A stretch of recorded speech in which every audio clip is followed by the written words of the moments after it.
Hello again, and welcome back to another edition of the Wiccan Conservative. Today, we are here on Trump Arraignment Day to talk about nothing other than Trump.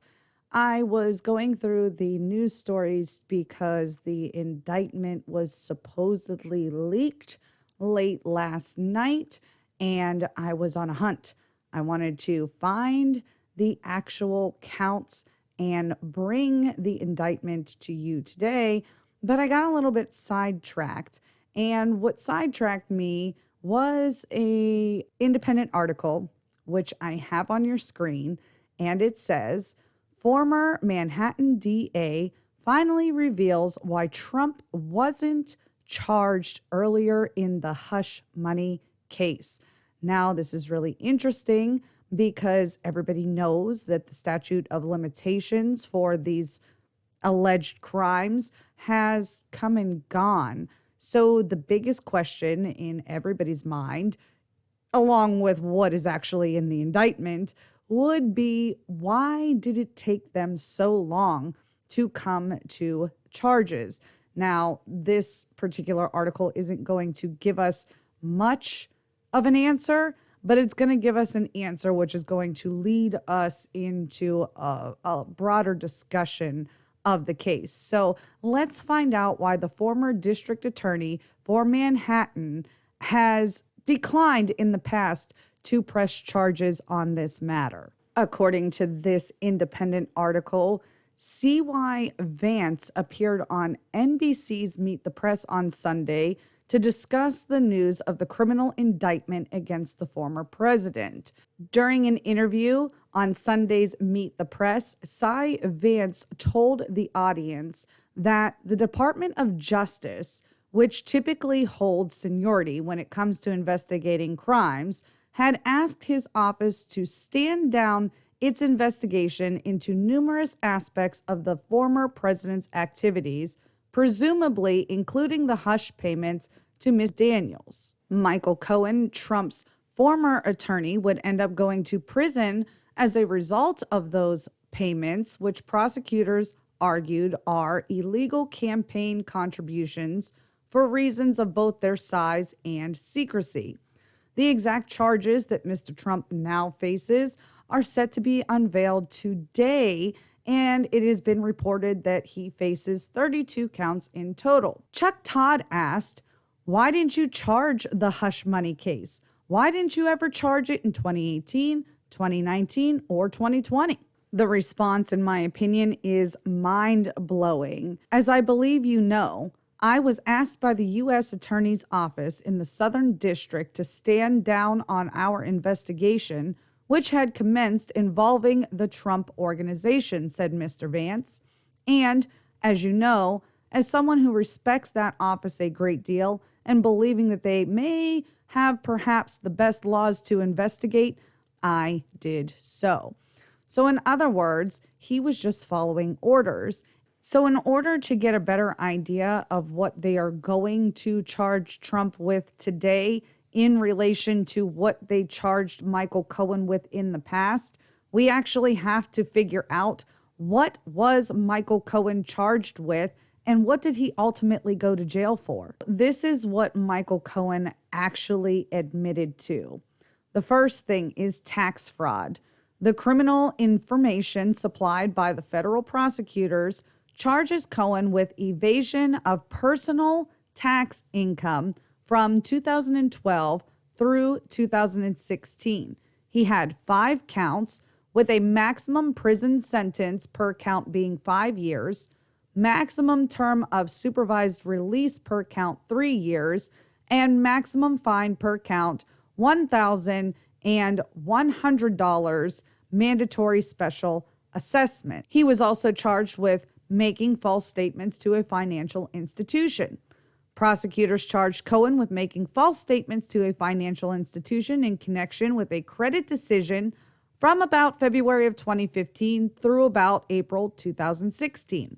He had 1 count of that with a maximum prison sentence of 30 years and a maximum term of supervised release of 5 years and a maximum fine per count of $1 million and a $100 mandatory special assessment. Prosecutors also charged Cohen with willfully causing an unlawful corporate contribution from June 2016 till about October 2016. He was only charged with one count. That carries a maximum prison sentence per count of 5 years, a maximum term of supervised release per count of 3 years, maximum fine per count $250,000, and a $100 mandatory special assessment. Last but not least, he was also charged with making excessive campaign contributions on October 27th, 2016. Number of counts was 1. Maximum prison sentence per count is 5 years. Maximum term of supervised release per count 3 years. And maximum fine per count $250,000 plus that $100 mandatory special assessment. So now we know the exact crimes that Michael Cohen was charged with, and we can see that the campaign contributions only account for one of those particular charges. Now, of course, that is the cut and dry version of the charges and what Cohen actually ended up pleading to at the end of the case, but that's only a piece and a part of the story. Now, of course, you can go to Court Listener and you can look up this case and you will see all of the documentation and evidence logs that came along with this case. And I just want to bring a few fine points to the table for you guys to chew on while we get closer and closer to the Donald Trump arraignment. Immediately after all was said and done, Cohen was remitted to jail, and that was a big deal for a lot of people who were rooting for Trump to be in handcuffs because they were getting closer to actually making that happen based on what they thought was going on with Michael Cohen's indiscretions on the financial end of Trump's campaigning. Now, what I found interesting going back through these documents, not only the type of crimes that were being alleged against Michael Cohen, but he put in a petition for a reduction of his sentence. Normally, you wouldn't think twice about somebody petitioning the court to reduce their sentence, especially on a white-collar crime such as this. But if you actually open the memorandum to the letter for the judge, I found a very interesting passage. If you'll follow along with me, on December 12th, 2018, this court sentenced Cohen principally to 36 months of imprisonment for various financial crimes, campaign finance crimes, and making false statements to Congress. After his sentencing, Cohen sought to proffer with the United States Attorney's Office for the Southern District of New York in the hope of obtaining a reduction of his sentence. As the government's memorandum in opposition makes clear, Cohen made material and false statements in his post-sentencing proffer sessions. So this right here led me to believe that Cohen was actually trying to get himself out of trouble as all of this was going down. And at the time, not only was he more than willing to say whatever he needed to get out of trouble, but he was already in cahoots with the Southern District of New York in hopes of obtaining that reduction of sentencing. Justice Department was not swayed by this argument. I have highlighted this passage for you.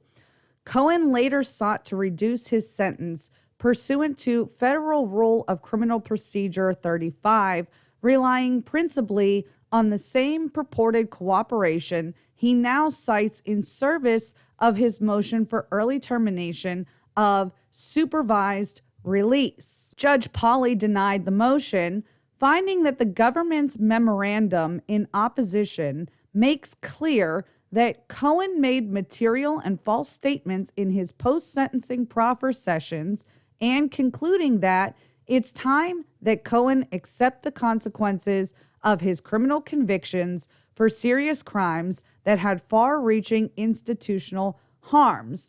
Judge Pauley similarly denied Cohen's request for a modification of his sentence based on the COVID-19 pandemic. But the Bureau of Prisons nevertheless transferred Cohen to furlough and then to home confinement, such that Cohen only served slightly more than 1 year of his 3-year custodial sentence in a BOP facility and spent the remaining time in his Park Avenue residence. Judge Coletti subsequently denied a premature petition filed by Cohen under 28 U.S. Code 2241 to reduce his custodial term based on Cohen's claim about the proper calculation of certain time credits. Things like this happen all the time in the court system.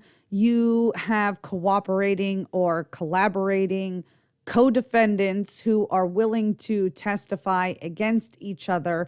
And during the initial stages, sometimes a prosecutor can negotiate deals on time, but usually you don't get your time reduced for selling somebody out after the fact. The case logs go on to document Cohen has actually been cooperating for quite some time with the Southern District of New York. Now, the last memorandum that I want to bring to your attention to further drive the point home, it states that obviously, given the profile of Mr. Cohen's prosecution, it is widely understood that Mr. Cohen endeavored to provide meaningful assistance to the government, at least as far as this term is colloquially understood. There is no question that Mr. Cohen and his family have paid the price. And then the footnotes at the bottom. Number 1, Mr. Cohen proved to be an invaluable government asset by assisting authorities in various investigations. Some of his notable contributions include Manhattan District Attorney's Office, 3 meetings while in prison, and 12 in total. Mr. Cohen had no obligation to meet with the Manhattan District Attorney's Office, and he received no benefit from doing so other than the fact that he got released to his Park Avenue residence on a early release petition, but I digress. Number 2, New York Attorney General's Office, 3 meetings with the Attorney General Letitia James, both before and after Mr. Cohen's sentence. So we have, again, evidence that if they thought Trump was a co-contributor or a co-conspirator, they could have very well piggybacked the charges right here, right now. Mr. Cohen was working with multiple attorneys' offices, and still they dropped the ball. Mr. Cohen also met with the Southern District of New York. The Southern District, New York, and the Special Counsel's Office of the Department of Justice before the entry of his plea in August of 2018, and Mr. Cohen participated in 7 voluntary interviews with both offices. Number 4, Special Counsel's Office. Mr. Cohen met with the SCO roughly 10 times regarding the Mueller probe, albeit the inquiries falling outside conventional framework in which courts routinely engage in. So there you have it, folks. This is the key star witness for the Trump arraignment and the Stormy Daniels hush money case. And it's actually looking a lot like Michael Cohen was doing some naughty things in the background. Cohen got caught with his hand in the cookie jar, and now he's looking to blame somebody for sending him into the kitchen after them. But that's all I have for you guys today. I will see you on the next one.